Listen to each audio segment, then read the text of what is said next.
کہ نبی علیہ الصلوۃ والسلام نے جب سے میں اسلام لایا ہوں، نبی علیہ الصلوۃ والسلام ہمیشہ میری طرف تبسم فرمایا کرتے تھے، بہت ہی اچھا میرا اکرام فرمایا کرتے تھے۔ بہرحال یہ بھی بہت ہی ڈیڈیکیٹڈ صحابی تھے، نبی علیہ السلام کی خدمت میں ہمیشہ ہمیشہ آگے حاضر رہتے تھے۔ پھر جب سے اسلام لائے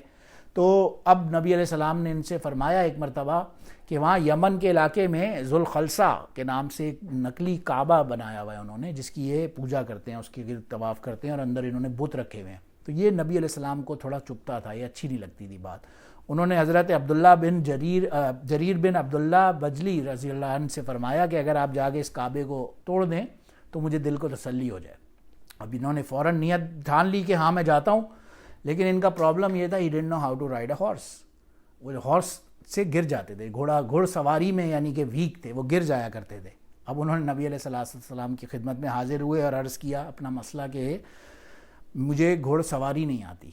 یہ میرا مسئلہ ہے۔ تو نبی علیہ السلام نے ان کے لیے خاص طور سے دعا فرمائی، اللہم ثبتہ واجعلہ ہادیا مہدیا، کہ اے اللہ آپ جریر کے یہ مسئلے کو حل فرمائیں، انہیں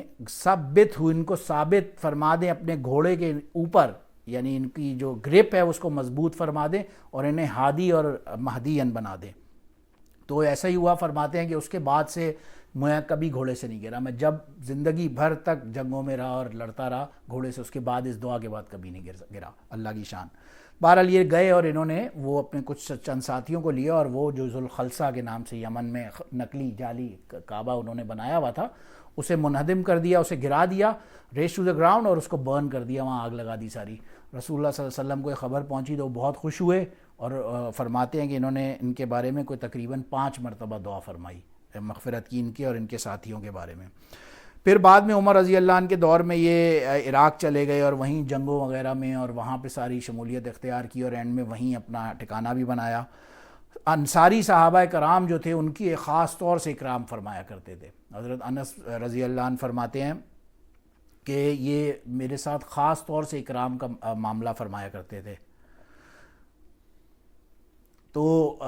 یعنی ایسا ہوتا تھا اکثر کہ ان کی سواری سے اترنے کے لیے ان کی مدد یہ فرما رہے ہیں یہ، اور حالانکہ جب کہ صحیح مسلم میں جو راوی ہیں اس حدیث کے،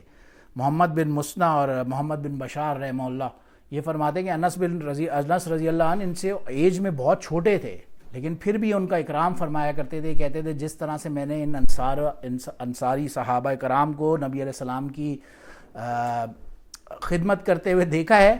تو میرے لیے یہ اور کوئی اس سے بڑی بات نہیں ہو سکتی کہ میں انصاری صحابہ کی خدمت کروں۔ اور پھر حضرت عمر رضی اللہ عنہ نے ان کے بارے میں خاص طور سے فرمایا یوسف و حاضی الامہ، کہ یہ اس امت کے یوسف علیہ السلام ہیں، یعنی کہ اتنے خوبصورت، جمیل اور بیوٹیفل پرسن ہیں۔ اچھا، اور دوسرے پھر ایک صحابی حضرت حسان بن ثابت رضی اللہ عنہ کا تذکرہ ضروری ہے، جنہیں شاعر المومنین بھی کہا جاتا تھا، شاعر رسول اللہ صلی اللہ علیہ وسلم بھی کہا جاتا تھا۔ تو ان کے ٹائٹل سے سید الشعراء المؤمنین، اس کی وجہ ظاہر یہی تھی، نبی علیہ الصلوۃ والسلام کو کی ڈیفینس میں اشعار کہا کرتے تھے، تھرو پوئٹری ان کا ڈیفینس فرمایا کرتے تھے، یعنی ایک ان کنونشنل وے میں، بٹ ورڈز میں بہت پاور ہوتی ہے۔ یہ فرمایا کرتے تھے والذی بعثک بالحق لافرینہم باللسان فری العدیم، کہ میں جو کافر ہیں ان کی میں اپنے ورڈز کے ذریعے سے ان کی کھال پھاڑ دوں گا، ایسے میں سخت الفاظ سے ان کے لیے اشعار کہوں گا۔ اینی ویز، اب یہ بھی خزرجی صحابی تھے، مدینہ منورہ سے ان کا تعلق تھا، والد کا نام ثابت تھا ان کے، اور والدہ کا نام فریعہ تھا رضی اللہ عنہا، وہ بھی اسلام لے آئی تھی۔ بہت ہی پائے کے شاعروں میں سے بھی تھے، اور صحابہ کرام میں تو تھے ہی ان کا جو سلسلہ تھا۔ اور جب بھی کبھی رسول اللہ صلی اللہ علیہ وسلم کوئی بات سنتے، کوئی غلط بات کفار ان کے بارے میں فرماتے، تو رسول اللہ صلی اللہ علیہ وسلم خاص طور سے فرماتے یا حسان عجب عن رسول اللہ صلی اللہ علیہ وسلم، کہ اے حسان رسول کی طرف سے جواب دو ان کافروں کو۔ مسجد نبوی میں باقاعدہ ان کے لیے ایک پوڈیم ٹائپ یا کہہ لیں یا جگہ کا انتخاب کر کے، اور یہ وہاں کھڑے ہو کر اور علل اعلان اشعار کہا کرتے تھے نبی علیہ السلام کے شان میں اور کفار کے خلاف۔ اور نبی علیہ السلام نے ان کے لیے خاص طور سے دعا کی اللہم ایدہ بروح القدس، کہ ان کی جبرائیل علیہ السلام کے ذریعے سے مدد فرمائیں۔ اور رسول اللہ صلی اللہ علیہ وسلم یہ بھی فرمایا کرتے تھے کہ جب تک حسان رضی اللہ تعالی عنہ میری طرف سے جواب دیتے رہتے ہیں تو جبرائیل علیہ السلام بھی ان کی مدد فرماتے رہتے ہیں۔ اسی لیے آیا نا نبی علیہ السلام نے ایک حدیث میں فرمایا ان اللہ یؤید حسان بروح القدس ما یفاخر وینافع عن رسول اللہ صلی اللہ علیہ وسلم، کہ ان کی جبرائیل علیہ السلام کی طرف سے خصوصی مدد ان کے لیے ہوتی ہے۔ بہرحال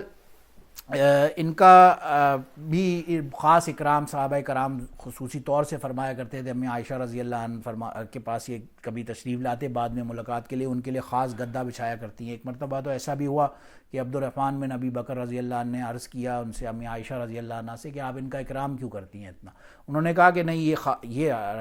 اللہ کے رسول صلی اللہ علیہ وسلم کی طرف سے جب جواب دیتے تھے تو اس سے میرے حبیب صلی اللہ علیہ وسلم کا دل صحیح معنوں میں خوش ہوا کرتا تھا، تو اس لیے ان کا اکرام کرنا مجھ پہ لازمی ہے۔ بہرحال تو صحابہ کرام ان کا خاص اکرام فرمایا کرتے تھے، اور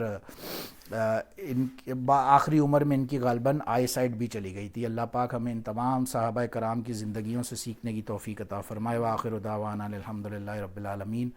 سبحان ربک رب العزت عما یصفون وسلام علی المرسلین والحمد للہ رب العالمین۔